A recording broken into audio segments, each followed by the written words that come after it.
La télécommande. Téléspectateurs et téléspectatrices nous parlent de leurs préférences médias. Décryptage de la communication des Lions indomptables et de l'Afrique Foot. Enquête inédite. Storytelling.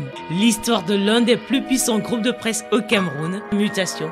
Solange Béala, l'histoire d'une ancienne vendeuse de vêtements devenue une star de la télé. Gros plan. Travelling. Clap de début. Bienvenue à tous. Ici, nous sommes au 3e local du journal Mutation. Et ce n'est pas un hasard, car nous allons vous conter la fabuleuse histoire d'un des plus puissants groupes de presse du Cameroun. La saga Mutation, document inédit signé Alain Nagui Esseno, Géraldine Ivar, Christian Badje, Doé Coman, Richard Bitete et Alain Belsingana. Il y a des créatures venues d'ailleurs, nommées les mutants de comics Marvel. Avengers! Mais il y a aussi les mutants Made in Cameroun, une bande de copains audacieux à la vision génétiquement modifiée. Haman Mana, Alain Blaise Batongue, Emmanuel Gustave Samnik, Emmanuel Mbédé, Mireille Bissek, Alphonse So. Et dans le rôle de Stan Lee et Jack Kirby, Protais Ayangma et Maurice Kamto. Depuis le siècle dernier, le journal Mutation écrit en lettres d'or l'histoire de la presse camerounaise. C'était le premier quotidien privé quand même. Et Mutation va être ce journal-là qui va faire la différence. C'était osé, c'était gai, c'était jeune et surtout c'était fou quoi. Avec leurs plumes, les mutants ont sonné la révolution pour donner du poids à la presse privée. Un pari réussi. Plus qu'une aventure, Mutation est une saga à deux visages. La session était inéluctable. Vous avez un directeur de publication qui a une forte personnalité, un rédacteur en chef qui a également une forte tête, un président du conseil d'administration qui est quelqu'un de très ferme. Tout cela, ça fait un cocktail qui peut à un moment donné exploser. Malheureusement, on en est arrivé là. C'était la guerre du désespoir pour moi. Et si l'histoire de Mutation vous était contée?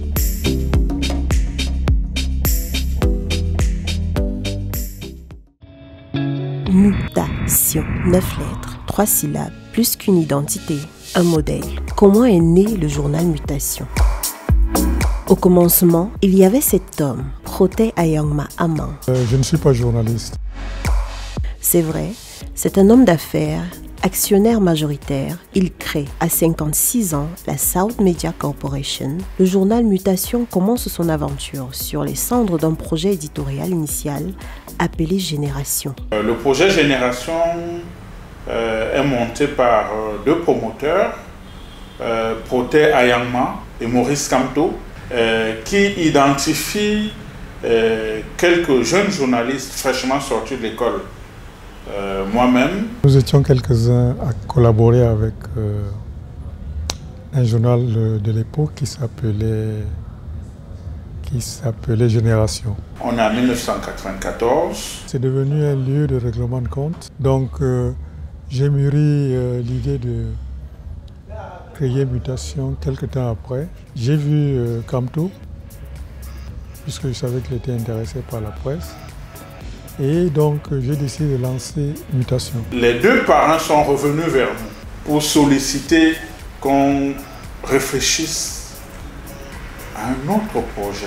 La première personne à laquelle j'ai pensé, c'était M. Christian Wanger. Il travaillait à la CRTV. Il m'a dit vraiment, le challenge est trop fort pour moi. Et puis, j'ai déjà une position. La presse, on sait comment ça va ici. Ce n'est pas sûr que je puisse faire affaire. J'ai demandé à une amie si elle connaissait un journaliste. C'est elle qui m'a ramené Haman Mana.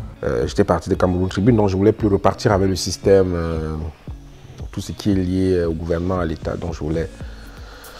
Donc ça tombait à pic pour moi. Protais Ayangma et Maurice Kamto veulent quelque chose de différent. Pour former une équipe de base, ils seront alors servis par un casting inédit. Je m'en vais prendre Félix Irak Bolebola. C'est quelqu'un qui a le jeu de mots facile. Alain Blaise Batongue et Emmanuel Gustave Samnik sont sortis récemment de l'école de journalisme. Ils ont été dans l'aventure de Génération.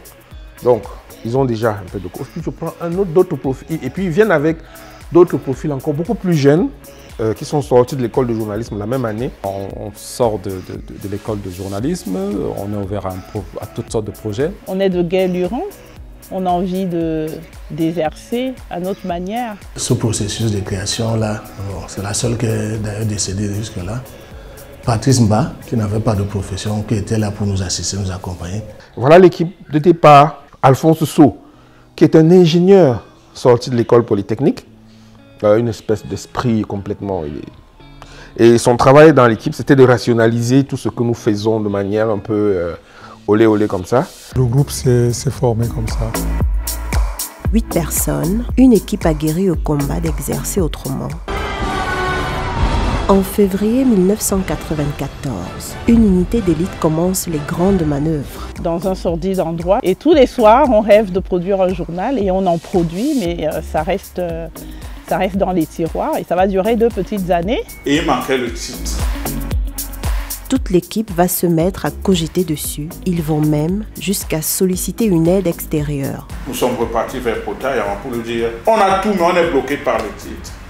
Il a dit bon, je vais essayer de contacter quelques amis. La personne qui finalement a trouvé le nom mutation, c'est Nkot. Je reçois un coup de fil d'un ami aîné, Protéayama. Je me renseigne auprès de lui sur l'identité du journal. Il me dit que ce doit être, à son sens, un journal vif, dans le ton, ouvert, avant-gardiste dans ses prises de position. Le 24 mai 1996, je lui envoie un fax. Je lui avais proposé, oui, au moins 3, dont le nom de mutation. Ça allait très bien avec le journal qu'on voulait faire. On avait déjà le récépissé de déclaration, on s'apprêtait à aller à l'imprimer quand on a trouvé le nom.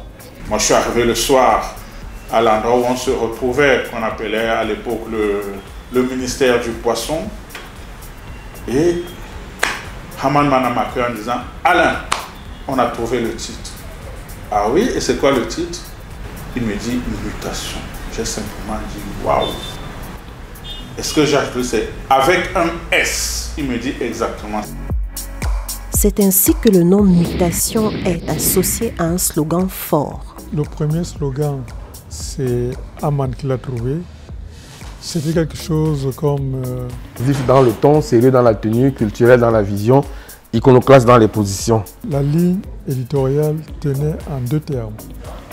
Ni compromission, ni acharnement. Faire du journalisme tel que nous l'avons appris à l'école. On se voyait comme ça, comme des chevaliers qui venaient transformer. Le 8 juillet 1996, Mutation est née. Les marchés de l'OUA, le tout premier numéro. Et en le lançant, on avait d'ailleurs utilisé une campagne d'une caricature de Petit Pays. Et on disait, l'information sera bientôt mise à nu. Ce qui va suivre sera l'amorce d'un tournant dans la pratique du journalisme au Cameroun, une révolution tous azimuts. Nous avons réussi à imposer que les standards du journalisme international sont possibles chez nous. La mutation va être ce journal-là qui va faire la différence. Cette nouvelle manière de faire, c'est quoi? C'est donner l'information. Ce n'est pas donner des opinions. Je voulais changer les choses. Il y a beaucoup de fraîcheur, il y a beaucoup d'imagination. Des textes bien écrits. On a commencé à utiliser un peu, quelquefois, les mots de l'argot camerounais pour faire nos titres. L'information qui pique, mais qui détonne aussi. Que ne soit pas les platitudes qu'on observait un peu partout. Ou alors des tirs groupés contre les institutions. Donc, nous révolutionnons également l'entreprise de presse privée. Mutation, c'est le premier journal entièrement conçu et porté par des étudiants de l'ESTIC. Il y a un vrai dénicheur de talent dans la presse écrite qui s'appelle Haman Mana. Il se tenait au courant de qui sont les meilleurs et il venait lui-même les inviter à venir en stage à Mutation. Il exigeait de ces personnes qu'elles continuent à travailler à Mutation en allant à l'école. Ce fut mon cas. La presse écrite, c'était Douala. Yaoundé, c'était la presse institutionnelle et quelques journaux affiliés. Et Mutation arrive dans ce paysage avec une forme à la fois de candeur et d'audace. Une enquête sur l'émission Ça va se savoir. La potion magique du succès de Mutation reposait sur une recette simple. On ne venait pas imposer des sujets. Comme l'armée où il y a les généraux, il y a les soldats. On attendait les frais d'impression qui n'arrivaient pas jusqu'à dimanche soir très tard. Mais si on n'avait pas eu Haman Mana qui pouvait appeler, passer un ou deux coups de fil pour aller dans des tontines chercher de l'argent pour qu'on puisse imprimer, on n'aurait pas continué l'aventure. C'est une entreprise de prise en main de notre destin professionnel. C'est ce que je leur disais toujours. Parfois, on a écrit des articles dans la cuisine de certains. On se partageait le repas avec des enfants qui faisaient leurs devoirs et tout. Mais ça, c'est parce qu'on avait cette passion-là de nous dire ce n'est pas le journal de Kam Toyama, c'est notre journal, c'est notre aventure. J'ai donné de ma personne. Lorsque notre correspondant à Douala écrivait son article, il mettait son papier manuscrit dans Central Voyage. Et nous, on allait chercher le papier à 20 h pour venir le faire saisir. Et ça paraissait dans le journal du lendemain. La première stagiaire de Mutation et les mutants m'appellent la fille aînée de Mutation. Mutation, c'est d'abord une ambiance bon enfant. On travaille par un jour. C'était gai. Vraiment pour moi, Mutation, c'était que du bonheur. Mutation était devenue le laboratoire par lequel tous les étudiants de l'ESTIC passaient. Et le journal s'est très bien vendu. On a fait des points de 10 000, de 5 000. On est même souvent allé sur des numéros à 100 000. On avait de gros contrats. On avait 48 millions à peu près de moyenne de recettes de vente par mois. Lorsqu'un ministère à l'époque, comme le ministère de la Culture, je dis merci à Amatou Toumouna qui nous a fait confiance à l'époque, prenait 50 numéros tous les jours, ça faisait quand même, rien que sur ce client-là, un peu plus de 5 millions. Nous faisions un chiffre d'affaires 500-600 millions. Les salaires sont allés crescendo malgré un début timide. Au départ, il n'y avait pas de salaire, mais au bout de quelques mois, on avait trouvé une petite organisation où on avait 50 000. Mon premier salaire, c'était 50 000 francs. Le premier salaire était de 50 000 francs. Mais ces 50 000, ça valait de l'or. Hein. Ça a évolué. Pour la première fois, j'ai touché 160 000 francs. Quelqu'un qui allait travailler à la CRT ou à Cameroun Tribune ou à Mutation, c'était exactement le même niveau salarial. J'avais dans l'équipe des gens qui gagnaient 500 000 francs à l'époque déjà. Mon salaire est de 460 000 francs CFA. Dans le contexte camerounais, c'est révolutionnaire. Et nous nous sommes permis même de faire du mercato. Le compromis avec Alain Blaise avait été, je serai grand reporter. Un engagement de libération qui va même valoir au journal des démêlés judiciaires allant jusqu'à l'incarcération de Haman Mana sur l'affaire des 21 décrets de l'armée. Notre rédaction a été arraisonnée, pour ainsi dire, par la gendarmerie plus d'une fois. Et j'ai été arrêté. Andjé Siongi me convoque un jour. Il a saisi le journal de 3 fois de suite. Et nous avons porté plainte. À l'époque, c'était vraiment un crime de lèse-majesté. Rien ne va empêcher Mutation d'évoluer. L'hebdomadaire devient tri-hebdomadaire, puis se paye même le luxe de traverser un cap pour devenir le tout premier quotidien privé du Cameroun en février 2002. Nous avons démontré que le modèle quotidien était possible. Un travail de fou qui a généré d'autres enfants. Un tiré à part appelé les cahiers de Mutation. Des articles longs, fouillés. Un magazine People dénommé Situation et un magazine sportif du nom de Ndamba. Entre-temps, les Junior Bignam sont arrivés, les Thierry Ngonga, Aimé Robert Bina, Yves Atanga. Haman, qui a un esprit très fun, décide de créer Situation, qui est un peu la vie des people. Comme disait le slogan, la vie extraordinaire des gens ordinaires et la vie ordinaire des gens extraordinaires. Mutation était devenu un label qui tutoyait les médias étatiques. 2005, 2006, 2007, c'était vraiment le top du top, quoi.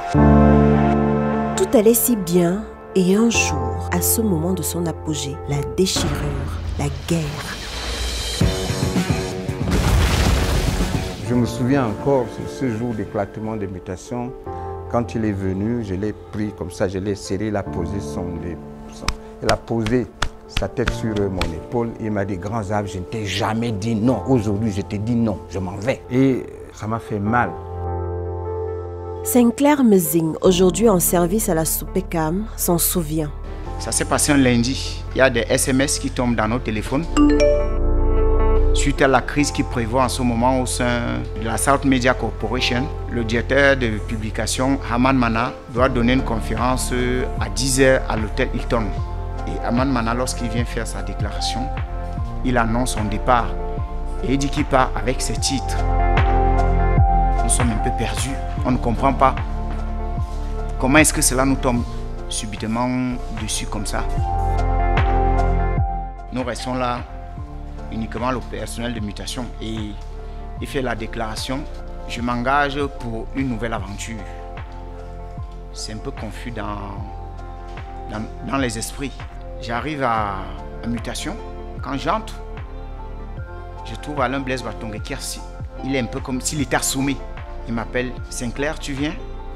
Je vais vers lui, il me demande, c'est comment? J'ai l'impression que tu es un peu... Alain Blaise nous fait savoir qu'il y aura une importante déclaration du professeur Laurent Charles Boyo-Moissala, qui était aussi membre du comité éditorial, et que le président du conseil d'administration Pota Yangma est en route pour Yaoundé et qu'on reste serein. Georges Alain Boyomo, l'actuel directeur de publication, travaillait encore pour Le Messager. Il se rappelle du nom de sismique particulièrement violent, relayé par la radio nationale. J'ai appris cette déchirure spectaculaire, ça avait fait l'objet d'un titre au journal de 13h. Que s'est-il vraiment passé? Il s'agit d'une crise de croissance qui a été mal gérée. Les égos se développent. La crise du leader et du manager. On ne peut pas attribuer ça seul à mutation. Ça arrive dans toutes les sociétés. Le leader, qui est le leader culturel, qui est le leader professionnel, qui est le leader même idéologique, ne s'entendra à un moment donné plus avec celui qui est le leader managérial, entrepreneurial. Entre les deux, il faut un compromis. C'est ce compromis-là que nous n'avons pas pu trouver et que personne n'a vu venir. Un directeur de publication qui a une forte personnalité. Vous avez un rédacteur en chef qui est également une forte tête.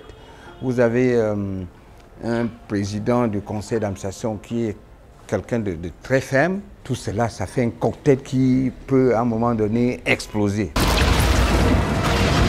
Cette crise interne a engendré des émotions et même un épisode judiciaire. La session était inéluctable. Il y a eu un tel investissement d'un certain nombre d'individus qui fait que, oui, la propriété financière de Kamto et Ayangma ne pouvait pas suffire pour dire « Ok, nous sommes propriétaires du journal ». On ne pouvait pas enlever à Haman Mana qu'il s'était surinvesti dans ce projet et on ne pouvait pas en faire un simple employé pour dire « Ok, demain, tu n'es plus là, tu fais autre chose ». Non, ce n'était pas juste.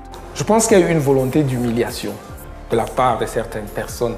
Je suis quelqu'un qui aime qu'on lui reconnaisse ce qu'il a fait. Quelques malentendus entre l'un des actionnaires, Pota Yangma, et M. Haman. Je pense qu'il y avait un certain désamour entre certains cadres de la maison. L'égoïsme, nous dire que c'est moi.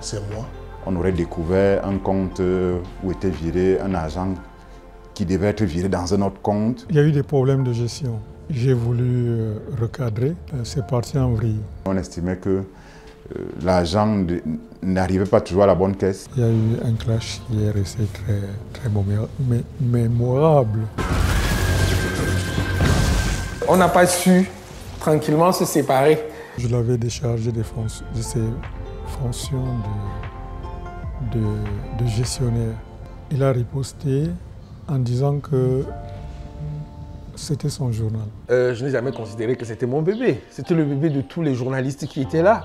J'ai dû, à mon corps défendant, faire paraître un communiqué pour indiquer les circonstances dans lesquelles le nom de mutation avait été donné au journal. Plus personne ne pouvait se lever et dire on arrête mutation. Non, mutation c'est désormais le journal de tous les Camerounais et on ne pouvait pas se permettre de le tuer. Je n'avais plus envie d'être avec eux. Ils n'avaient plus envie d'être avec moi.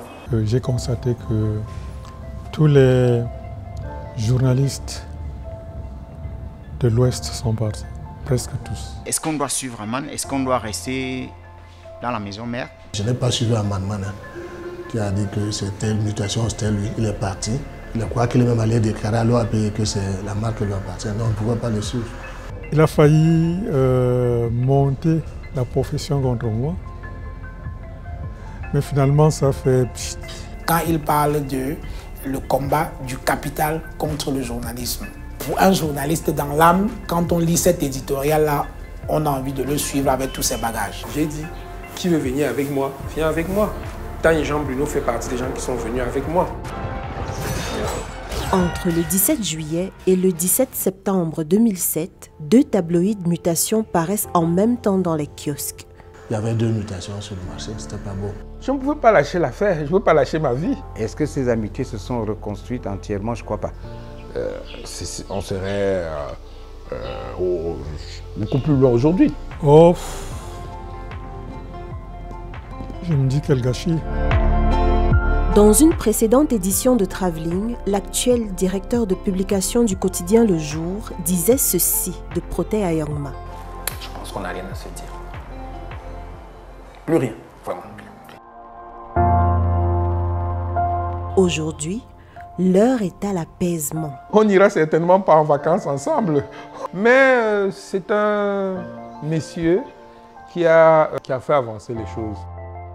Le départ de Haman Mana de la South Media Corporation vient tirer le rideau sur les années de gloire de Mutation. L'alternance à la direction du journal va mettre en évidence des hommes de l'ombre qui ont contribué à la réussite de Mutation, mais pas que. Entre 2007 et 2012, Alain Blaise Batongue, le nouveau DP, va préserver les acquis jusqu'à son départ. Lorsqu'il m'est arrivé de décider de partir, c'était avec le cœur lourd. Entre-temps, Michel Lobé-Ewané est porté à la direction générale de la South Media Corporation. Lobé-Ewané a été quand même assez maladroit. Il a donné l'impression de tout connaître, ce qui fait qu'on l'a piégé. Rédacteur en chef dans la période de crise à Mutation, Xavier Messé va mener la barque tant bien que mal entre 2012 et 2017. Refaire un journal qui sort en lambeaux, il a fallu que j'aille puiser au fond de moi pour faire en sorte que le journal Mutation reste. Et ça, Dieu merci, je l'ai fait. Va finalement démissionner. Le 3 avril 2017, Georges-Alain Boyomo est nommé directeur de publication, le 4e, dans l'histoire de Mutation. Un lourd héritage. Oui, un lourd héritage certainement, mais également un héritage exaltant. 26 ans après la création de Mutation, une certaine opinion s'amuse à comparer Mutation d'hier à celui d'aujourd'hui. Le DP actuel convoque tout de même une certaine lucidité. Lucide parce que le contexte du lancement de Mutation n'est pas le même aujourd'hui. Il ne faut jamais comparer deux choses qui ne sont pas comparables. Ce label continue d'opérer. La flamme est restée allumée. Rongée par une conjoncture économique sévère qui indispose toute la presse écrite, la nouvelle génération des mutants continue de maintenir la flamme Mutation, motivée par un slogan revu et corrigé. Informer, révéler, raconter, expliquer, s'engager. Et en se démarquant par une tradition établie qui a fait la renommée de ce journal, celle de la titraille. Il y avait déjà une tradition de titres à Mutation. Mais ce titre était confiné, pour ainsi dire, à l'intérieur. Or, nous avons constaté qu'avec l'essor des réseaux sociaux, il fallait proposer autre chose aux lecteurs. Nous avons imaginé qu'on pouvait faire des titres qui iront avec la monotonie, avec les titres lisses qui nous sont servis tous les jours, avec les titres très prévisibles. C'est une bonne chose, ça veut dire que Mutation est un journal, reste un journal avant-gardiste. Beaucoup vont jusqu'à dire qu'après le DP Haman, il y a le DP Boyomo. Derrière moi, vous pouvez voir les prix qui ont été rappelés par Mutation. Nous avons gardé l'esprit des pères fondateurs et que nous l'avons adapté à la modernité. Si le témoin n'avait pas été passé de génération en génération, Mutation aurait totalement disparu. Avec les noces d'argent célébrées le 8 juillet 2021, plusieurs générations de mutants se sont réunies le temps d'une édition anniversaire pour évoquer chacun un des épisodes de leur vie dans le journal Mutation. Un paquet de souvenirs qui vient rappeler aux uns et aux autres que être mutant un jour, c'est être mutant pour toujours. Quand je feuillette les collections de mutations, des situations, des cahiers de mutation, j'ai dit waouh, vous avez fait quelque chose. Je suis fier d'avoir fait cette aventure avec chacun d'entre vous. J'ai gardé dans une partie de mon cœur ce titre que je chéris tant et qui m'a tout donné. Je rêve de les réunir à nouveau, un jour. Ben, bon vent. À nous revoir. À toi, Aman, à Bébé, Emmanuel, Alphonse, Félix, Christophe, Serge Alain et Patrice qui est aujourd'hui sous terre. Jamais je n'oublierai. Vous restez là.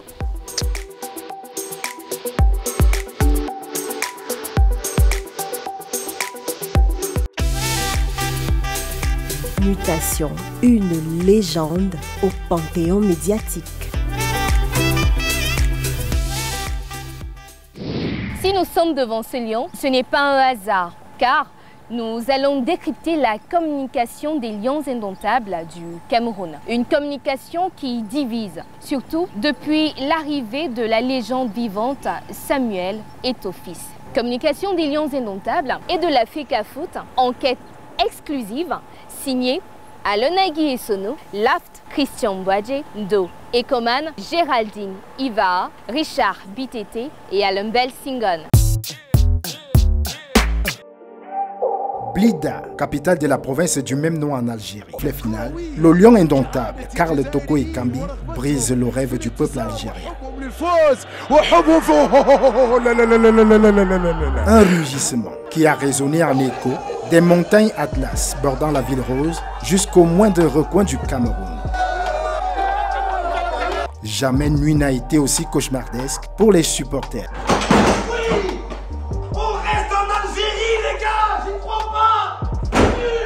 Lors de l'avant-match, le manager sélectionneur des Lions indomptables va ironiser sur ce qui va devenir, dans le langage courant des Camerounais, la théorie du danger. Quand tu sais que tu es en danger, tu n'es plus en danger. C'est quand tu ne sais pas que tu es en danger, c'est là où tu es en danger. 12 septembre 2022, Yaoundé, siège de la Fédération camerounaise de football. Rigobert Song, entraîneur des Lions indomptables du Cameroun, va manquer plusieurs frappes lors de son match contre la presse. Mon ingratitude auprès du gouvernement. Ceci va provoquer une hola du public, accompagnée de commentaires sur la toile. Il y a des entraîneurs qui ont un bagou naturel.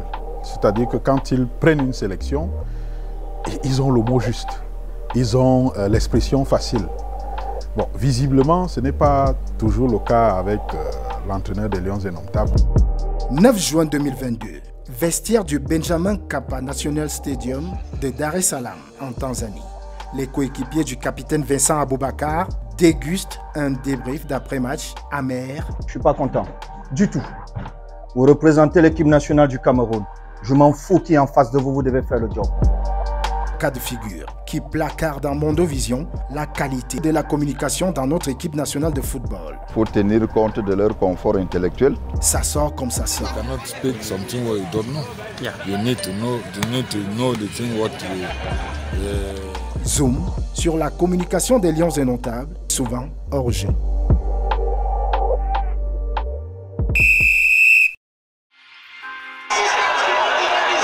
Le football au Cameroun est toute une religion. Et c'est peu de le dire. Il y a quelque chose qui lie les Camerounais à la Fédération camerounaise de football, qui est indicible, que vous ne pouvez pas expliquer. Chaque mot est scruté. Voici le débrief du schéma tactique du jeu de la communication des Lions indomptables. Dans un 3-4-3, en défense, la charnière centrale sera composée de Parfait Nicolas Siki, Linus Pascal Fouda et Boni Philippe. L'entrejeu est animé par Jean-Paul Akono, Pierre Lobon et Langa. Dans les couloirs, Franck Gislain Ongeni est le piston gauche et Thierry Motomo, le piston droit.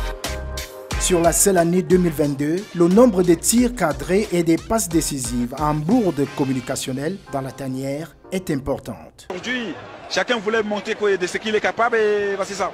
Sur le podium des immanquables, il y a en top 1 le capitaine actuel de l'équipe du Cameroun, Vincent Aboubakar. Là, on a affaire à une déclaration qui paraît, d'après les faits, assez malheureuse, en tout cas polémique. Et la polémique n'est pas une chose dont une sélection nationale a besoin quand elle prépare une Coupe du Monde. En tant que capitaine de l'équipe, je pense plutôt que c'est une bonne attitude. Aujourd'hui, le footballeur ne doit pas simplement être celui qui court derrière une boule en caoutchouc, mais aussi qui est capable d'apporter quelque chose en plus dans la réflexion. En top 2, le président de la FECAFOOT, Samuel Eto'o. Je vous dis, parce que cette Coupe du Monde, ne soyez pas sûr que vous serez dans cette liste. Si est-il dans son rôle? Il n'a pas encore réussi à faire le distinguo entre le Samuel Eto'o joueur et le Samuel Eto'o administrateur. J'ai trouvé tous les faux débats qui s'en sont suivis vraiment inutiles et improductifs. Il est vrai dans sa communication. C'est-à-dire que c'est le mec qui se dit, ben, moi j'ai joué, j'ai fait un certain nombre de choses, vraiment il n'y a pas d'égal, et pourquoi est-ce que je ne vais pas dire ce que je pense réellement aux joueurs? Lorsqu'on va dans le vestiaire, il faudrait que le message que l'on renvoie, les ondes que l'on renvoie soient des ondes positives. Le président de la FECAFOOT, c'est le président de l'équipe nationale du Cameroun. En même temps, le président, n'est-ce pas, le véritable manager du football camerounais.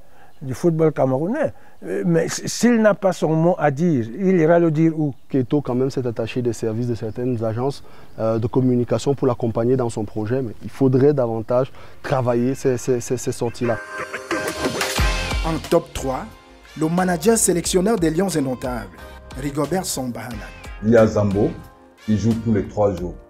Comment voulez-vous que c'est des joueurs, c'est des leaders de l'équipe? Il faut être aveugle pour ne pas comprendre. Celui qui veut venir ici, c'est selon les règles de la Fédération camerounaise de football. Donc moi, aujourd'hui, et je connais un peu le football. Il faudrait que du côté de la Fédération camerounaise de football, qu'on parle d'une même voix. Le président de cette fédération ne peut pas dire que personne n'a sa place au Qatar. Et lui, l'entraîneur, dit qu'il n'a pas appelé certains joueurs parce qu'ils sont sûrs d'être au Qatar. C'est un raté, c'est tout. Il faudrait que Rigobert Song soit coaché. Que ce soit lui, que ce soit tous les joueurs de la tanière ou tout le staff. Ils doivent être coachés par le team presse officiel. C'est aussi une de ses missions. Ils doivent accompagner dans la prise de parole. Toutes les interviews se préparent.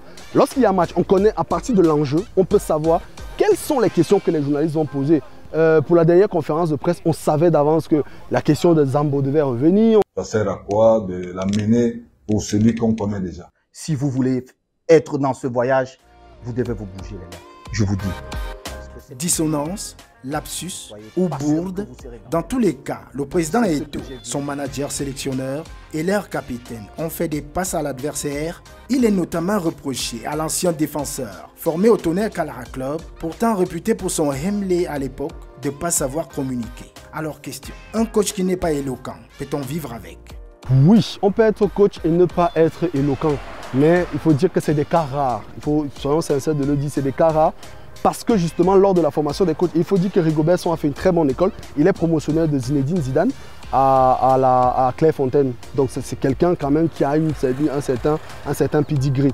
Maintenant, après, je pense qu'il faudrait travailler cet aspect des choses. Il faut savoir que la communication, c'est compliqué. Hein? Conférences de presse et autres, c'est vrai que c'est déjà 2 fois des couacs. Transmettre mon ingratitude. 3 fois des couacs. Pour être à la, je dirais, au truc FIFA. Mais je crois que celui qui connaît l'homme, Rigobert Song, ne devrait pas tenir compte réellement de ces couacs-là. Parce que nous savons que même joueur, il a parfois eu ces difficultés-là pour s'exprimer. Chacun, n'est-ce pas, communique à sa manière.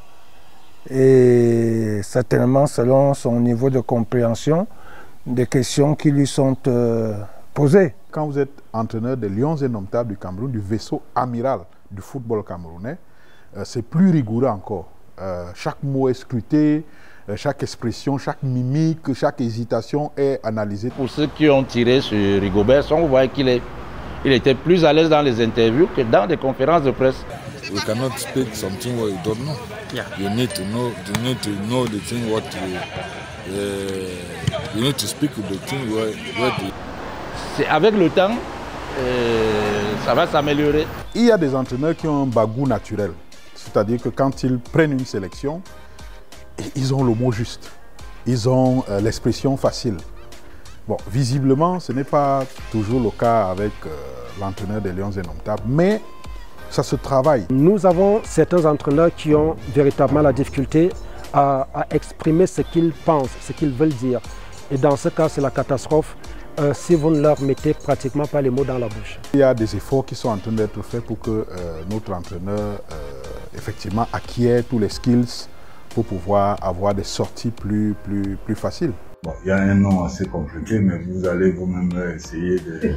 C'est-à-dire, j'ai divisé ça en deux. Communiquer pour Rigobert Song n'est pas aisé. Et il n'est pas le seul à se louper. Son capitaine Vincent Aboubakar, par excès d'engagement, se laisse déjà surprendre par des positions d'orgie. Quand on joue collectivement, on est bien collectivement, on gagne. Mais du moment où chacun essaie de faire ce qu'il veut, on passe à côté. Et le résultat, il est là aujourd'hui. Ce que dit le joueur, un joueur d'une sélection nationale engage l'ensemble de la sélection. Qui plus est quand ce joueur est capitaine de l'équipe nationale. Donc ça engage forcément ses coéquipiers. La réalité est que les joueurs s'expriment sans prendre leurs ordres, les éléments de langage. C'est encore une limite que nous avons dans nos sélections nationales. Le problème, c'est ça, c'est ça. Chacun pense à lui. Le team press qui est au sein des sélections nationales a un rôle important, mais il ne peut pas tout contrôler. En tout cas, il ne contrôle pas tout, parce que les joueurs ne se sentent pas toujours liés par les contraintes de respect de cette ligne éditoriale. Vice-président du syndicat des entraîneurs et éducateur de football au Cameroun, Thierry Metomo pense que le problème est ailleurs. Généralement, ceux qui rentrent dans le foot, c'est ceux qui, je ne voudrais pas dire, ont raté du côté, n'est-ce pas, scolaire. Mais c'est généralement des gens qui préfèrent abandonner, n'est-ce pas, ce pan-là, pour aller se concentrer dans le jeu. Au Cameroun, on commençait à jouer au ballon au détriment de l'école.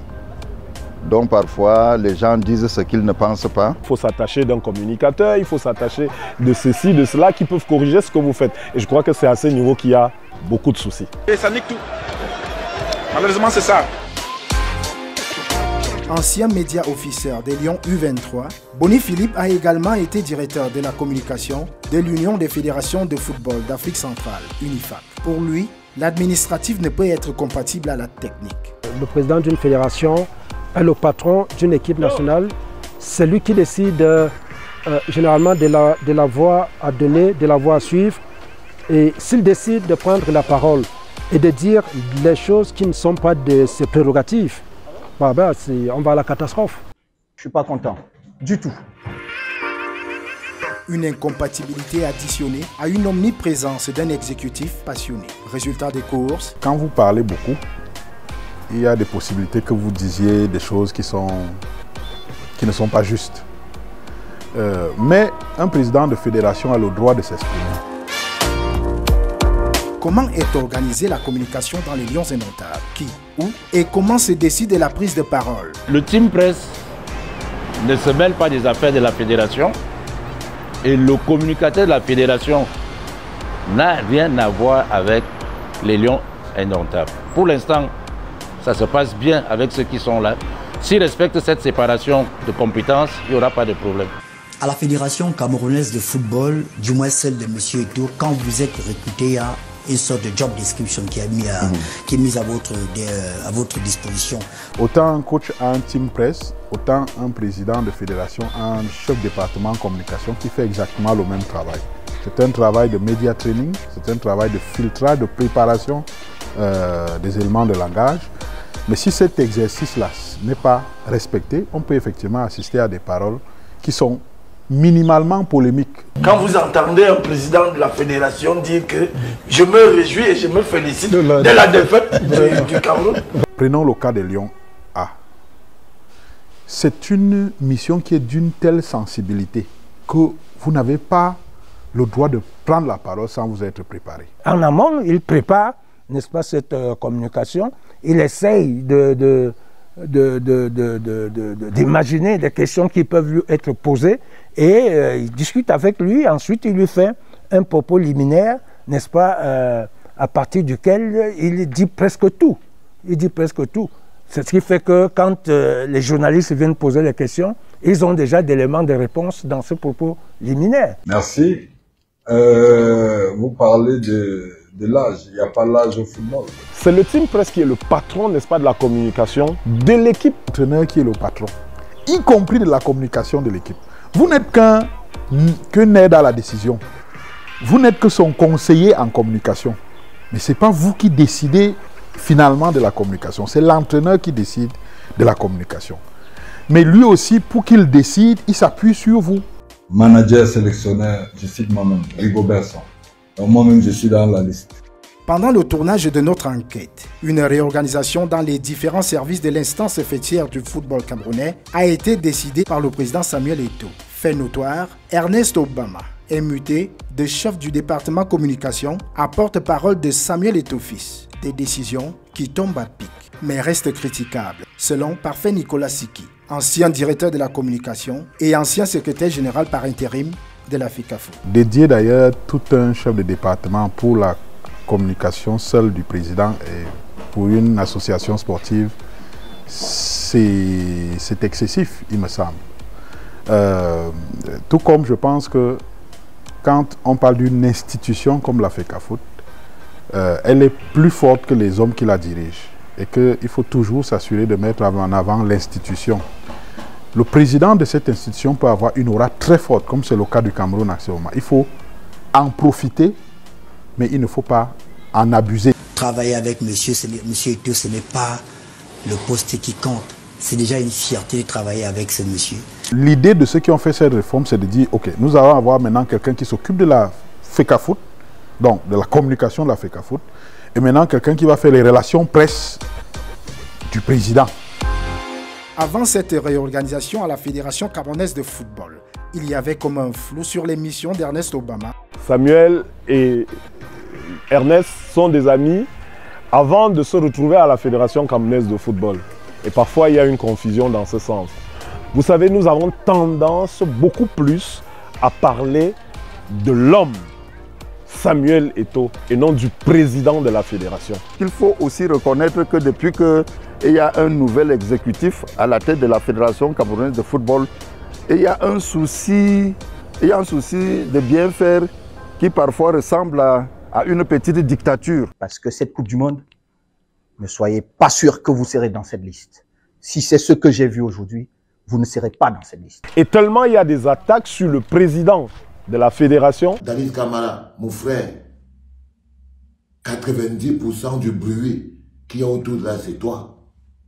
Parce que au lieu d'écrire le nom du Cameroun dans l'histoire, tu te permets de croire que tu es en train d'écrire ton histoire. Quand on vient répondre, on répond plutôt pour parler de Samuel Eto'o, l'homme, le footballeur, l'ancien footballeur, et non du président de la fédération. Je trouve les mots que vous utilisez pas exacts.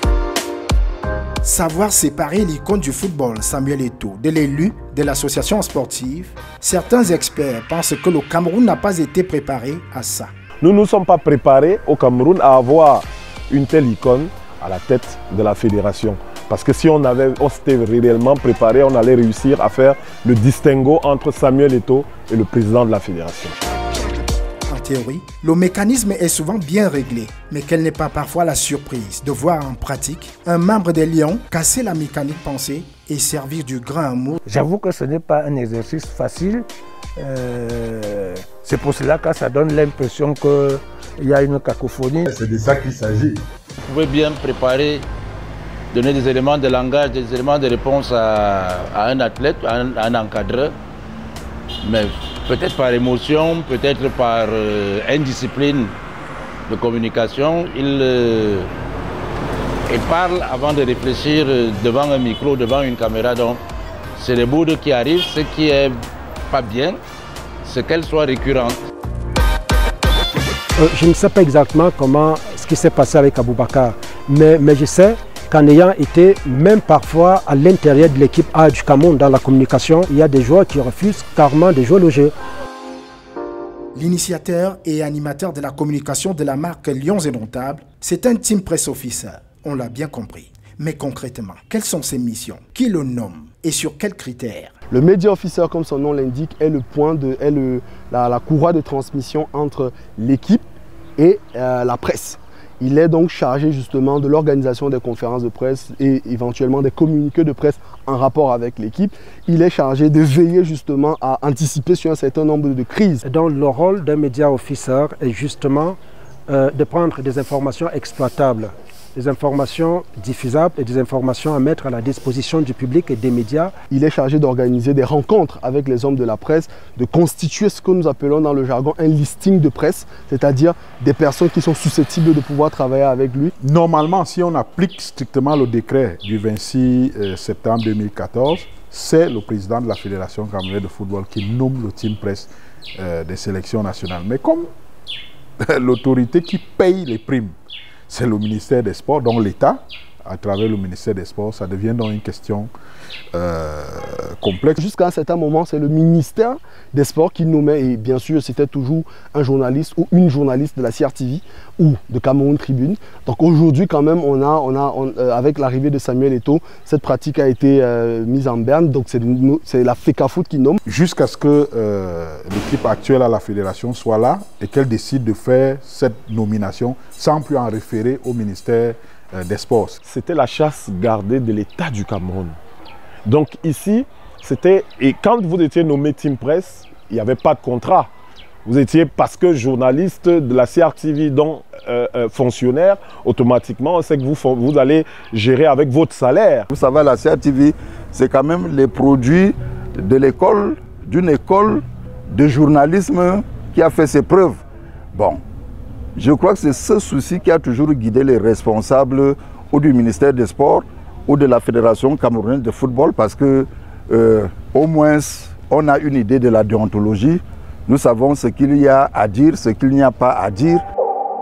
Le journaliste Linus Pascal Fouda, à l'époque, chef de la cellule de communication du ministère des Sports, est le tout premier team presse officer des Lions Indomptables. Il se souvient d'ailleurs de la méthode employée par l'État. Où que vous vous trouviez, il fallait faire dire au ministre le point de la situation, l'ambiance, les petits problèmes qu'il y a. C'était un autre travail. Maintenant, on ne rend compte qu'au président de la fédération et je crois que c'est mieux ici. Brésil-Cameroun, c'est parti. Entre autres difficultés majeures dont un team press officer peut faire face dans la tanière. J'ai eu des cas à mon époque, des gens qui ne pouvaient pas parler à la presse entre guillemets tropicale. Certains dont j'étais les noms n'ont jamais voulu et jusqu'à la Coupe du Monde, moi aussi, je suis resté ferme. Lorsqu'ils ont voulu maintenant descendre en conférence de presse au niveau de notre camp de base, parce qu'il y avait beaucoup de caméras étrangères. J'ai dit non.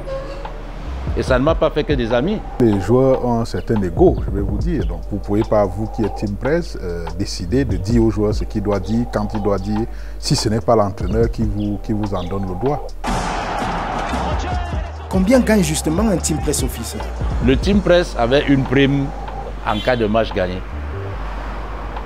Si on ne gagne pas, vous rentrez comme ça. Tout simplement. Mais les joueurs, eux, ils ont leur prime. S'ils gagnent le match, ils ont peut-être 3 millions par match. Peut-être le team press va se retrouver avec 300 000 le 10e. Non. Mais si on ne gagne pas, mais, sauf si les choses ont changé, je ne pense pas qu'il y ait un salaire. Les team press au sein des sélections nationales n'ont pas de salaire. Toutes sortes de primes qui sont données aux joueurs sont aussi données aux team press, au prorata de ce qu'ils représentent dans l'équipe, parce qu'ils n'ont pas les mêmes montants. Généralement, c'est moitié moins quand vous êtes team press, c'est moitié moins que ce que les joueurs perçoivent. Média officer, une fonction universelle dans la communication d'entreprises sportives. Ailleurs, les hommes et les femmes qui occupent ce poste sont tellement effacés qu'ils ne sont presque pas connus. Contrairement à ceux et celles des sélections nationales de football du Cameroun, notamment de l'équipe A des Lions Indomptables. Chez nous, chaque fois que vous avez eu la possibilité, n'est-ce pas, d'être nommé quelque part, vous voulez quand même qu'on se rende compte que vous êtes là. Chez nous, on les connaît justement parce que c'est d'abord des hommes célèbres, c'est des hommes c'est les enfants de la télé pour la plupart. On cherche des gens qui peuvent apporter un plus à l'équipe de par leur notoriété. C'est négatif. Il n'est pas normal que vous soyez autant star que les joueurs. Non, ce que vous avez d'ailleurs échoué. Ne sont pas des communicants. On prend des journalistes de sport ou d'autres secteurs d'activité qu'on nomme à la communication des Lions Indomptables. Alors le débat est déjà biaisé. Ils ne cherchent pas à savoir si c'est Thierry, si c'est tel qui est Team Press. Le problème, c'est l'information. Mais chez nous, c'est d'abord l'homme.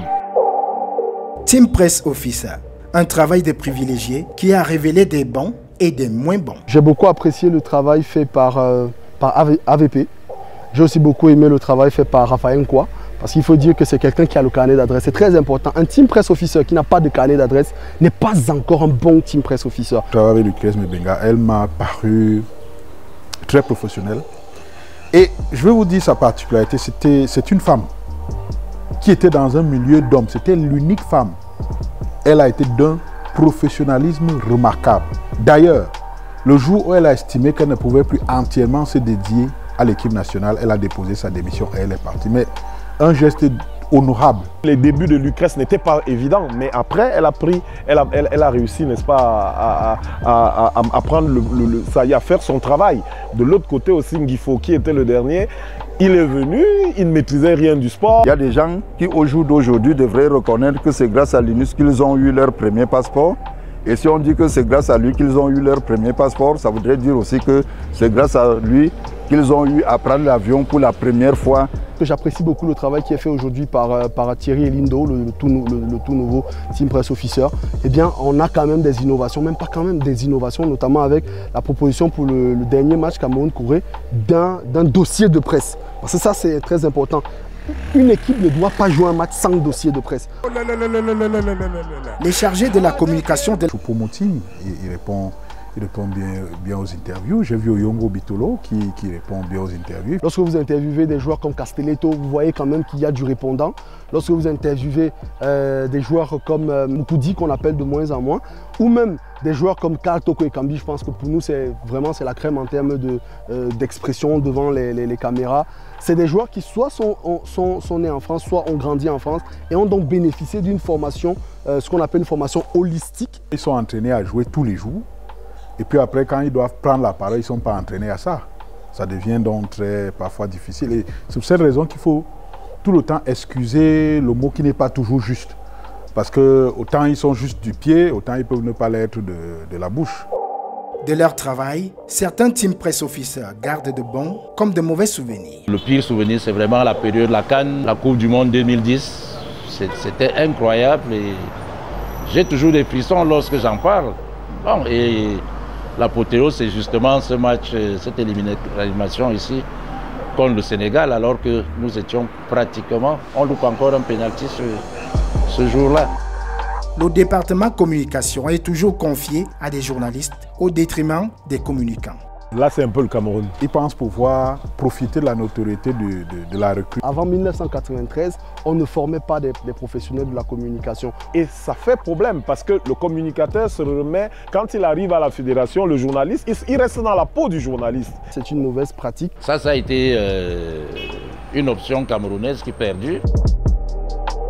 Le poste de chef de la communication à la FECAFOOT est d'une sensibilité incroyable. Comme le confirme Parfait Nicolas Siki, un ancien de la maison de Tchinga. À la FECAFOOT, votre communication est d'une sensibilité, mais vous ne pouvez même pas imaginer.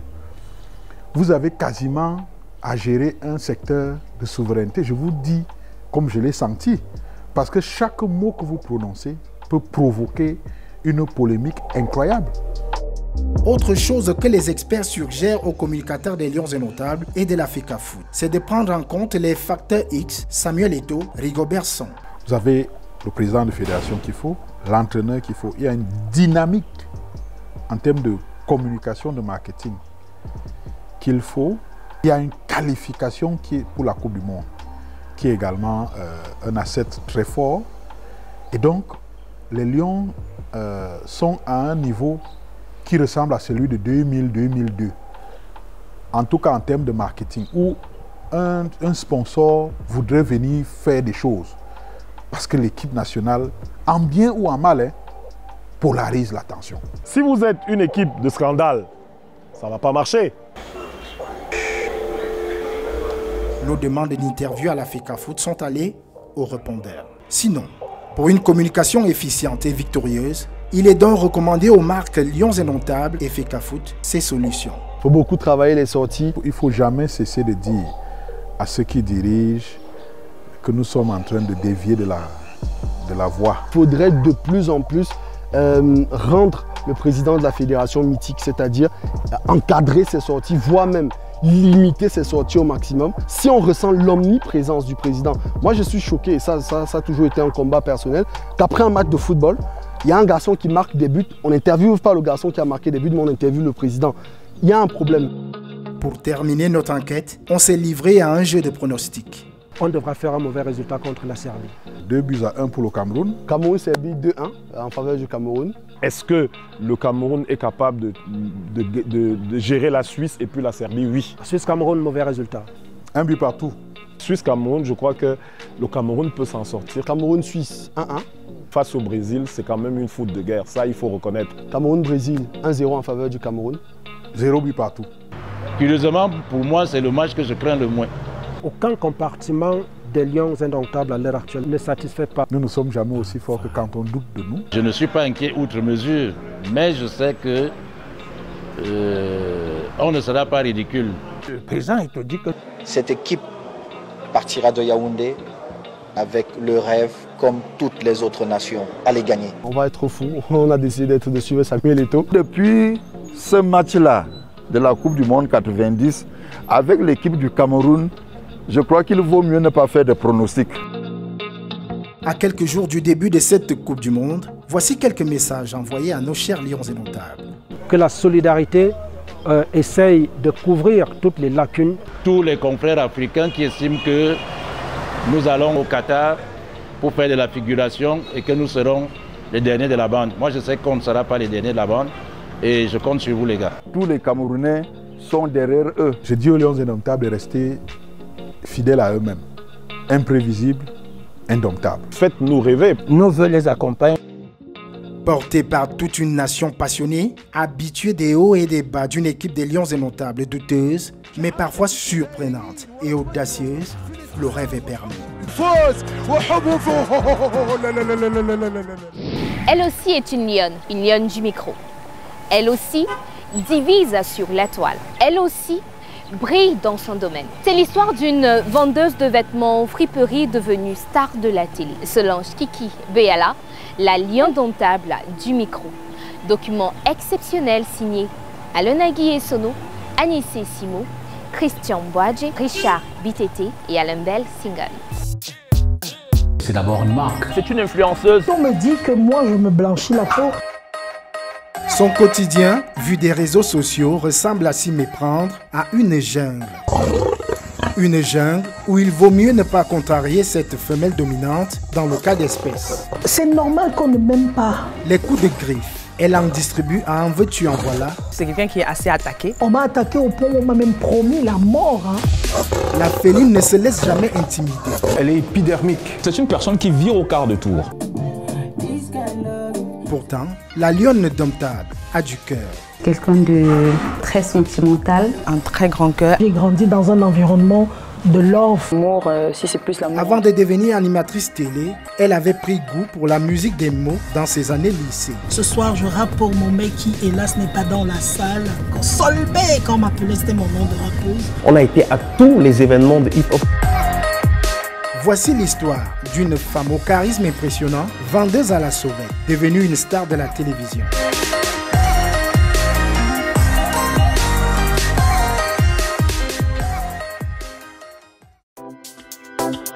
Douala, dans le littoral camerounais. C'est ici que Solange Béala fait sa vie depuis le berceau jusqu'au petit écran. Ce vendredi, sa journée commence à Canal 2 International où elle arrive pour communiquer et vendre l'image de marque d'un partenaire de la chaîne.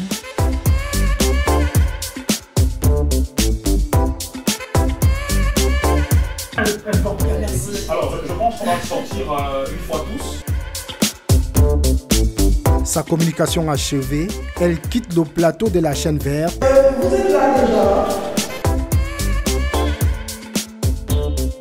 Après une dizaine de minutes d'attente, elle s'engouffre dans la voiture, direction de son domicile, avec un arrêt de circonstance. On va s'arrêter à la croissanterie.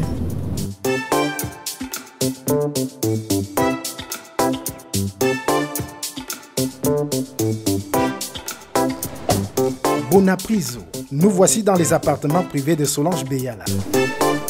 C'est ma mère. J'arrive.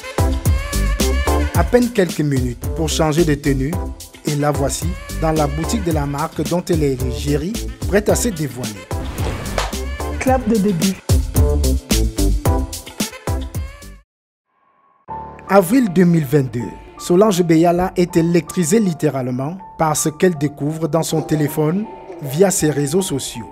Des dizaines de messages, essentiellement pervers, qui mettent à nu l'immoralité d'une bonne partie des 55 700 followers que compte sa communauté Facebook, et pour cause. J'ai publié les photos de ma fille qui a 12 ans. Et des pervers, elle est belle, oh mon Dieu, elle a déjà elle est mangeable, masse, on fait comment? J'étais choquée. Sur la toile, Solange Beyala en a déjà vu des vertes et des pas mûres. Tenez par exemple. J'étais allée jouer un match, on m'a insulté et tout. On a envoyé les photos là à ma fille. Et ma fille m'a appelé en pleurant. Maman, oh maman. Et j'ai cassé ma fille directement en lui posant la question. Maman était sans caleçon. Des médias, beaucoup plus dans le numérique, qui ont tiré sur elle de manière outrancière. Ne venez surtout pas lui dire qu'elle se décape. Chez nous ici, ça s'appelle faire le Jansan. Vous étiez chez moi, vous avez eu ma fille, vous avez eu mon fils, mon frère, ma mère. On est tous clairs chez nous.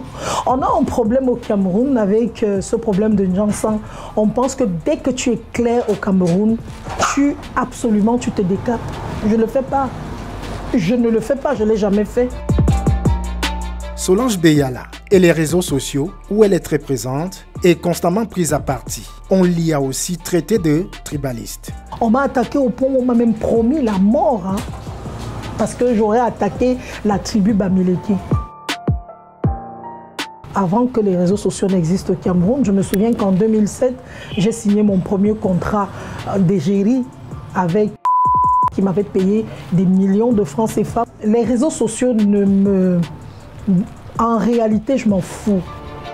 Son franc-parler divise. On a faim, les gens ont faim. Imaginez un peu, je fais un dia, je mets ma caméra, je dis je vais parler à son flanqué. J'aurais peut-être 6000 personnes connectées parce qu'on m'entend le Japap. Où je vais essayer de moraliser les gens comme j'ai souvent l'habitude de faire. J'aurai 250 personnes connectées. Elle s'en fout éperdument du qu'en dira-t-on. C'est normal qu'on ne m'aime pas. On n'aime pas les gens qui ne sont pas comme les gens. Je profite de cette émission pour dire, pardon, si vous commencez à m'aimer, moi, je vais avoir peur. C'est votre haine-là qui me donne l'envie d'être forte comme je suis. Telle une lionne qui bondit sur sa proie, Solange Beyala a du répondant sur les réseaux sociaux. Elle est à fleur de peau, volcanique quand il le faut. J'ai été vaccinée très tôt en 2014. Et du coup, aujourd'hui, comme on dit, je suis une ampoule grillée. Toutes les pages qui mal parlent de moi sont bloquées. Je ne lis pas, je ne vois pas. Tu m'envoies ça, je te bloque. Les gens veulent dire que quand on est... Tu viens dire, oui, je demande pardon de quoi, à qui, pourquoi? En tout cas, ces enfants, eux, sont aux premières loges de ces accès d'hostilité. Et je ne me fâche pas énormément, mais je crie, je parle beaucoup avec eux. Elle crie beaucoup. Elle se fâche énormément. Vous venez attaquer les gens qui vous donnent un peu d'argent. Colérique ou pas, Solange Beyala est une big beautiful woman au charisme impressionnant. Elle a le sang chaud. Oui, elle a le sang chaud, oui. Ça peut être considéré comme un défaut, mais je pense que ça l'aide aussi beaucoup. C'est quelqu'un qui est assez attaqué, ça faut le dire aussi sur les réseaux sociaux. Donc voilà, moi j'ai souvent le sentiment qu'à un moment donné, elle se défend. Quelqu'un qui tente de rétablir la paix. Elle a le sang chaud, so calme-toi, sois posé. Le mouvement hip-hop n'est certainement pas étranger à cette attitude, qui lui donne aujourd'hui une certaine altitude. C'est quelque chose qui a beaucoup contribué à sa structuration. Et je pense même que c'est de là que vient même son caractère. On est hip-hop for life. Ce soir, je rappe pour mon mec qui, hélas, n'est pas dans la salle. Dommage pour tous les petits qui sont nazes de moi, car ce soir, je change de base. Rappeuse.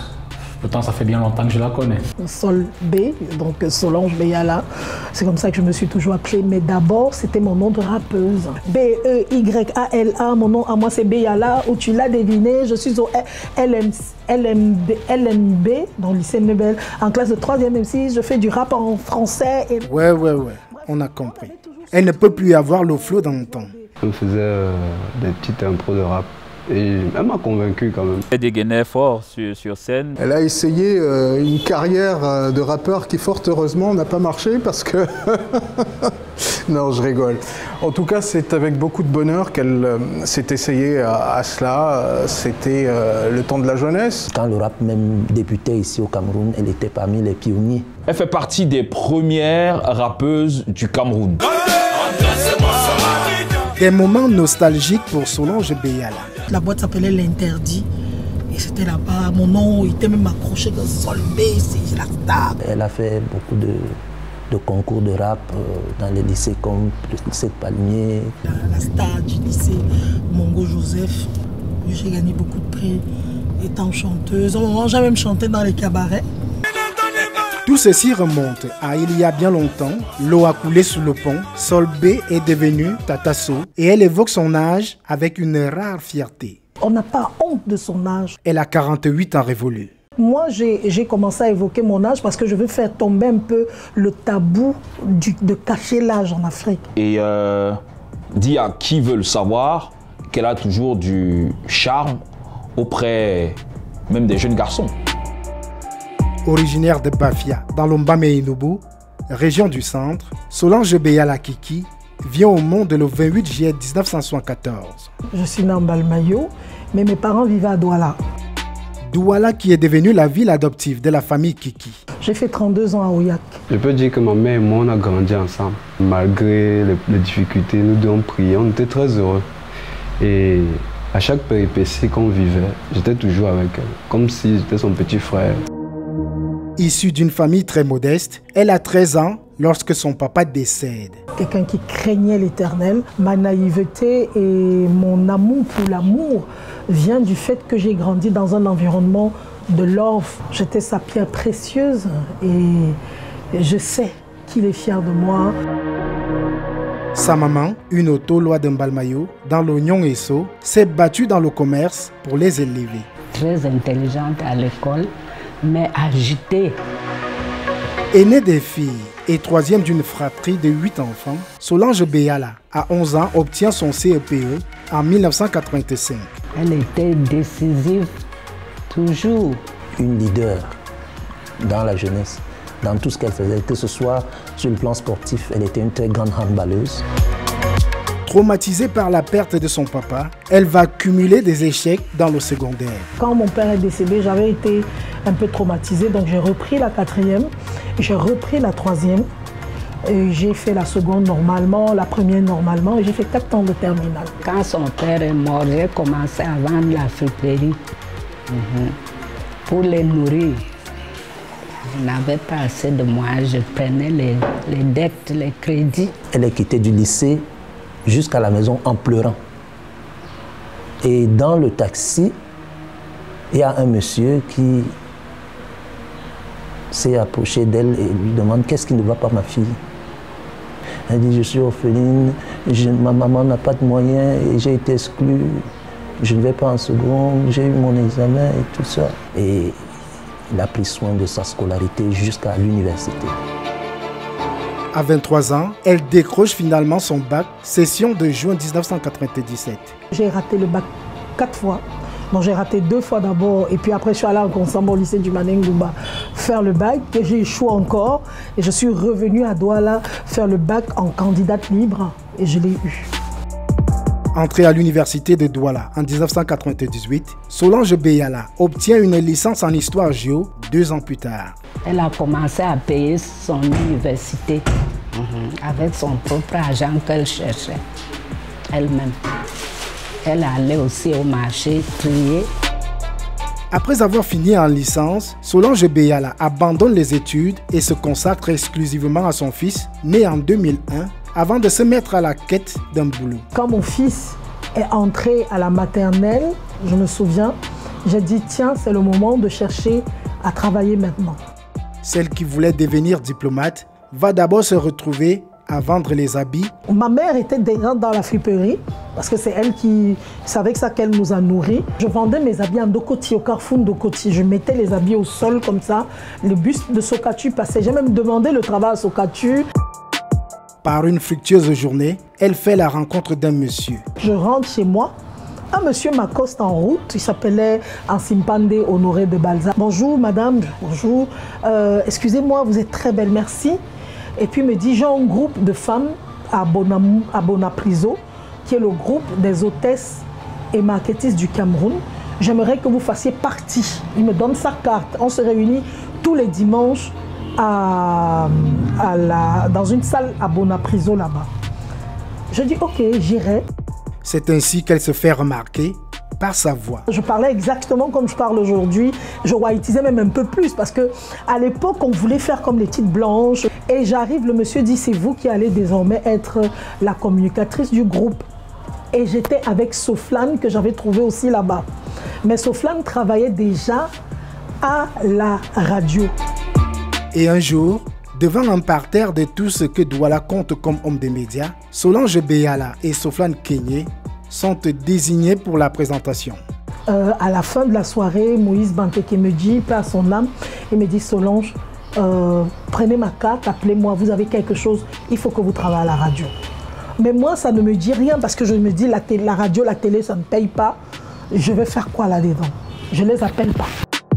Elle boude les médias, mais pourtant son amour du micro, Solange Béala le tient d'une radio dont elle est tombée amoureuse dans son adolescence, Africa numéro 1, la radio africaine. J'avais des présentateurs qui me plaisaient.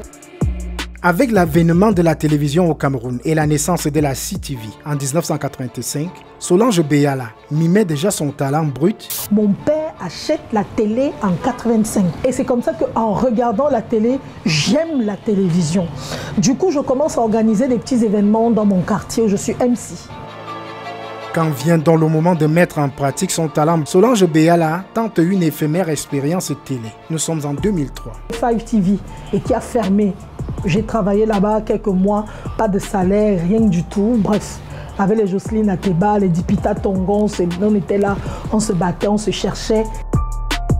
Et puis un an plus tard, quelques temps après avoir snobé les médias qui lui tendaient les bras à travers feu Moïse Banteke et ses autres mentors, Achille Sako et Eric Otou, elle va se faire happer par la radio par un concours de circonstances alors qu'elle est responsable de la communication de la maison de production Africa Tons. Je vais à Corée FM un jour à la radio rencontrer le directeur justement pour les accords et il me dit mais vous avez une très belle voix, venez travailler à la radio. Et Bob Lagachette travaillait déjà à la radio, mon ami, et il me dit mais So viens travailler. Et c'est comme ça que je commence à faire quelques petits trucs à Corée FM. Je signe le contrat en décembre 2004. Je commence à arriver, j'ai 50 000 de salaire. Elle a dit, ce métier, je vais le faire. Alors elle s'est rapprochée d'un certain nombre de personnes et je suis honoré de savoir que je fais partie des personnes qui l'auront plus ou moins influencé ou coaché. À l'époque, je rappais avec mon groupe Les 4 Salopards. Et puis, on écoutait beaucoup. Il fallait être au fait des émissions de hip-hop. À l'époque, on n'en avait pas beaucoup, mais ce qu'on avait, c'était des rendez-vous. Et parmi les rendez-vous, il y avait le rendez-vous avec Solange Kiki Béala, qui à l'époque officiait à Radio Corée FM. Elle va se démarquer sur les ondes en devenant l'une, si ce n'est la première femme à produire et présenter une émission de hip-hop à la radio au Cameroun. Qui est Kamer Vibes, la première émission de hip-hop à la radio, donc de femmes, présentée par une femme, où j'ai reçu tous les grands rappeurs qui existaient. Elle n'était pas encore la Solange Béala qui présente les émissions d'amour. Elle, son kiff, c'était les émissions musicales et notamment les émissions de hip-hop. Des moments d'extase qui propulsent Solange Béala dans l'univers de la publicité où elle multiplie des prestations de voix off. C'est d'ailleurs ça qui me donnait beaucoup d'argent. Parce qu'à l'époque, le spot se payait vraiment cher. 100 000, 200 000. Et c'est même avec l'argent des spots que j'ai pris ma première location dans ma vie à Aqua, chez la mère de Petit Pays. C'est pour ça que Petit Pays, c'est mon frère. Elle parle de la marque tellement avec passion. Quelqu'un peut se retrouver en train d'acheter un produit parce qu'il t'a entendu parler. Une entreprise des mèches. Et ça paye, bien évidemment. J'ai eu un contrat de 5 millions déjà. Dans ses cordes également, Solange Béala fait de la présentation des événements. Par contre, J'ai arrêté de présenter les mariages depuis un bout. C'est trop de contraintes, être debout, rester toute la nuit et tout. Moi, pour que je présente aujourd'hui un mariage, mon cachet doit être lourd. Même 500 000. Si ce n'est pas ça, je dors à la maison. Parce que je suis en train de vieillir. Dans 2 ans, j'ai 50 ans. Son rêve va se poursuivre jusqu'en juin 2006, moment où Solange Béala fait son entrée à la télévision par la grande porte grâce à Antéricis, une amie, elle aussi animatrice radio-télé. On me dit, écoute, il y a une émission à STV qui s'appelle Carrefour. Ils ont demandé à avoir quelques présentateurs. Donc on sera face à Chinois Yang. Et il faut lui poser des questions. Le jour où l'émission est diffusée, mon téléphone sonne. Allô, c'est STV. Madame Béala, ça vous dirait de faire la télé? J'arrive à STV, je monte, c'est Thierry Ngongan qui me reçoit et qui dit mes boss t'adorent, ils te veulent. Je te donne un secret, rentre à la maison, fais un dossier et reviens demain samedi. C'était vendredi soir. Le samedi, j'avais l'émission de Femmes Femina qui passait à Cori FM. J'ai terminé mon émission à midi. Je suis allée rapidement refaire mon CV et je suis allée à STV. Quand j'arrive, j'appelle Thierry. Il me fait entrer dans le bureau. Il y avait Ekoko Moukete, Ben Fondoufé, les boss de STV et Magda Silla, les 3 qui étaient là assis. Et dès que j'arrive, ils me disent on vous a adoré, vous avez le truc qu'on cherche. On aimerait vous confier Good Morning Cameroun. Malgré notre insistance, Solange Béala va choisir de faire mystère sur combien elle gagne à STV. Mon salaire de STV, je ne vais pas le dire. J'aime donner le salaire de Cori FM juste pour rappeler aux gens qu'on peut commencer avec 50 000 francs dans la vie. Elle devient Madame Amour avec son émission de cœur Love Night. Solange, c'est vraiment une amoureuse. Elle est naturelle à la télé. Le thème sur la vie, l'amour, j'aime bien ça. À ne pas rater. C'est l'un des précurseurs du coaching. Qu'elle est faite pour la télé. Je fais cette émission avec mon cœur et mes tripes. En 2012, après 5 ans de tendresse et de cajolement, c'est la fin de l'idylle entre Solange Béala et STV. Il ne me traitait plus bien en 2012. J'ai démissionné. Solange Béala va ainsi succomber aux yeux doux Equinox Télévision. Je suis entrée à Equinox parce que Equinox m'avait sollicité. J'ai beaucoup appris avec elle quand j'étais à Equinox. D'ailleurs, c'est elle qui m'a dit, et je ne vais jamais l'oublier, qu'il faut apprendre un mot tous les jours. Parce qu'au bout de 365 jours, tu auras appris 365 mots. La parenthèse enchantée va durer 1 an. Pendant que j'étais à Equinox, STV m'a rappelé en disant s'il te plaît, oh oui, reviens, tu nous manques. Je suis repartie à la maison comme l'enfant prodige. La navette qu'elle a effectuée entre Equinox Télévision et STV a plutôt été bénéfique pour Solange Béala Kiki, qui va même créer de l'inédit dans le paysage audiovisuel camerounais. Il fallait que Equinox arrive pour que STV reconnaisse ma valeur. N'ayant pas digéré la pilule de son départ, continuait de diffuser l'émission pendant qu'elle faisait une autre émission sur STV et à la même heure. Du jamais vu. Si cette manœuvre a été bénéfique pour STV, la mayonnaise n'a cependant pas été digérée par la chaîne de Bonakwamouan, où Solange Béala dit être depuis lors persona non grata. Les responsables d'Equinox me détestent, je ne sais pas pourquoi, parce que je suis partie normalement. Je ne sais pas pourquoi, est-ce que je ne devrais pas partir? Pourquoi est-ce qu'ils m'empêchent? Lorsque, par exemple, j'ai un annonceur avec qui je travaille, qui va aller faire une communication à Equinox, dès qu'il annonce que c'est Solange Béala qui va venir présenter, ils sont toujours contre. Ils m'ont donné le dégoût également de regarder cette chaîne. Et sans rancune aucune, elle est plutôt dithyrambique envers la chaîne du peuple. Le plus gros salaire de ma vie, avant que je ne revienne à STV, c'était à Equinox. Solange Béala, c'est quand même plus de 15 ans de présence effective sur STV. Je ne suis pas employée en temps plein comme les autres, moi je suis freelance. Le 21 mai 2014, Solange Béala donne The Rendez-vous. Quand je reviens à STV, je leur dis, l'antenne est vide entre 10h et 12h. Je ramène Love Night, mais Love Night avec invité maintenant. J'ai l'honneur de recevoir Nathalie Coage et je ramène également une émission de débat. Tout simplement de l'argent. Et le 27 juin 2022, par un post Facebook, Solange Béala annonce à sa communauté qu'elle quitte The Rendez-vous pour une raison simple. Je suis fatiguée. Une certaine opinion la trouve très partisane. Moi, je suis d'abord une personne polémiste. Je ne peux pas avoir une émission où je me tais. c'est pas possible, puisque je ne m'étais même pas sur les réseaux sociaux. En 2008, Vision 4 Télévision était même à un cheveu de s'attacher ses services. Le boss, Amougube Linga, et avec Ernest Obama, on a très bien discuté, ça s'est très bien passé. Mais sauf que là où on n'a pas pu s'entendre, c'est parce que je voulais absolument avoir un contrat de travail. Ils ne m'en ont pas donné. Ils m'ont dit que là-bas on commence d'abord et puis le contrat vient après. Une chose est sûre, Solange Béala ne cherche pas à plaire. C'est une grande gueule, beaucoup suivie sur les réseaux sociaux. Solange, c'est quelqu'un qui a une très forte personnalité. À un moment donné, je me suis dit non, mais est-ce que tu sais que tu devrais être un homme? C'est quelqu'un qui est très enraciné dans la foi chrétienne. C'est une personne qui vire au quart de tour. Elle est épidermique. C'est quelqu'un qui a quand même un grand cœur. Solange, c'est une femme au grand cœur. Elle ne sait pas garder rancune. Elle est courageuse. Elle pense toujours aux autres avant de penser à elle-même. Mais elle est un peu, des fois, un peu agressive. Solange, quand elle a ses émissions, ça crie dans les couloirs. Elle n'est pas hypocrite. Très sentimentale. Quand ça dégaine fort. Elle a un problème de gestion de la colère. Quand j'ai été victime de cabale et que beaucoup de personnes ont décidé de prendre des distances par rapport à moi ou à se réjouir de mes malheurs, Solange a été l'une des rares dans les médias aussi à vraiment assumer notre relation. C'est aussi bien qu'elle écoute un peu plus les conseils. Alors, Solange Béala, mariée ou célibataire? Je suis occupée. Je suis très occupée même. Occupée par quelqu'un? Il y a encore moins? Non, je ne dis pas. J'ai promis et j'ai juré que jamais plus je ne parlerai de ma vie sentimentale ni sur les réseaux sociaux ni à la télévision. Elle a quelqu'un dans sa vie.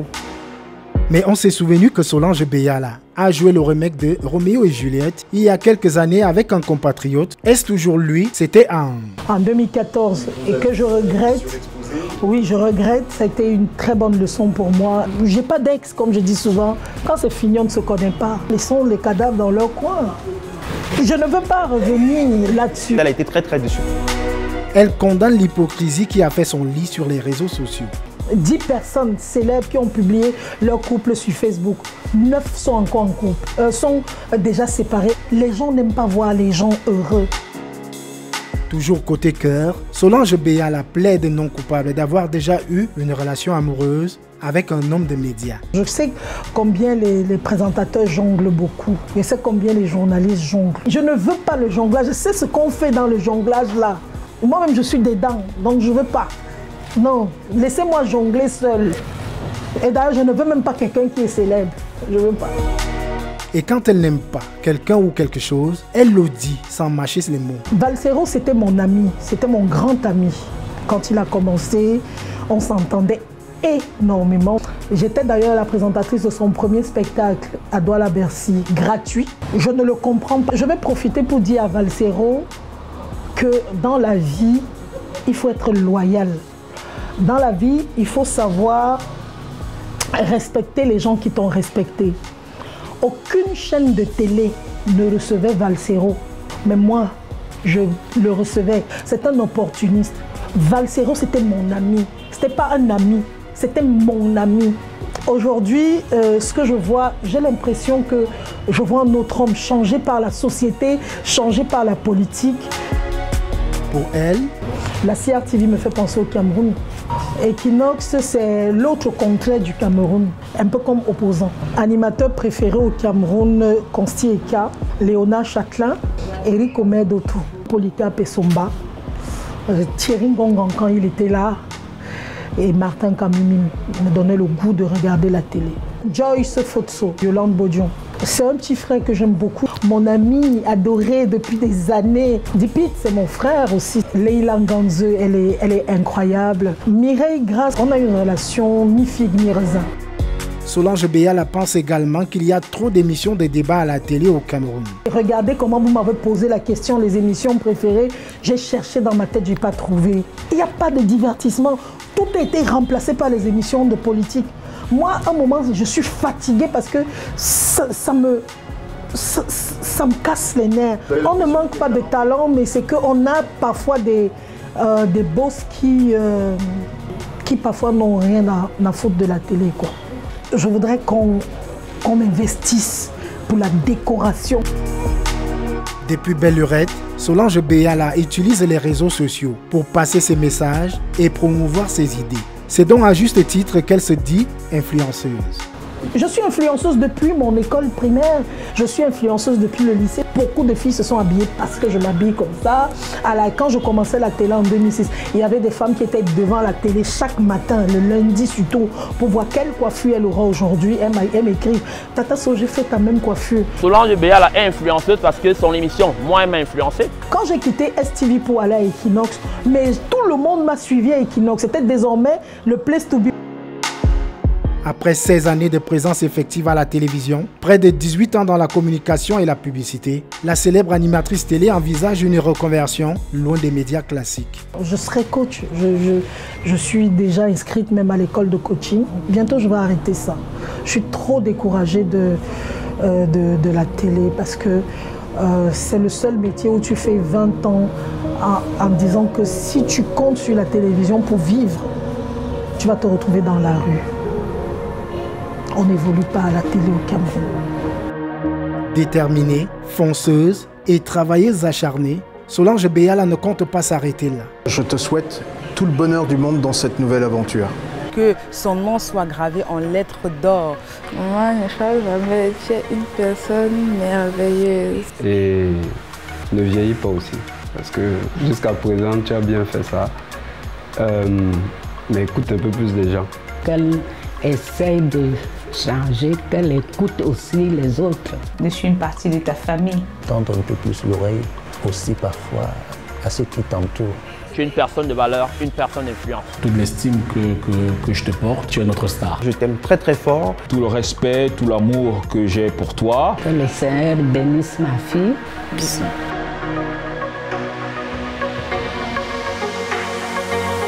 Cela mérite bien un happy end. For you alone, you have captured my heart, mi corazón. Bon vent, Solange Béala, la lionne domptable. Je suis Solange Béala Kiki, j'étais le gros plan de Travelling. Clap de fin.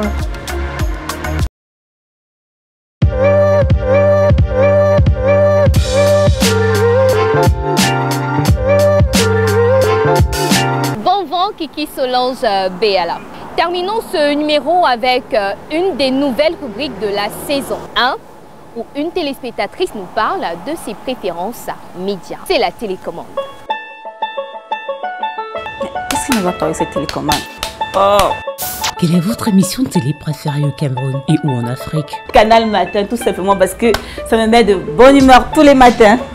Quelle est votre émission radio préférée au Cameroun et ou en Afrique? J'aime bien Embouteillage de Martinez Zoro. Votre journal préféré au Cameroun et ou en Afrique? Cameroun Tribune. Votre site web préféré? Be Your Boss.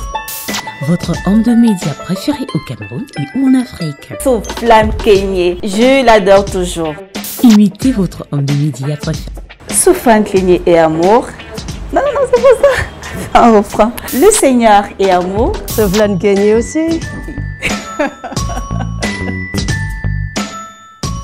Travelling, émission spéciale, stop et fin. D'ici là, bonne chance aux Lions indomptables et aux représentants africains à cette Coupe du Monde de football. La télé continue, restez scotchés.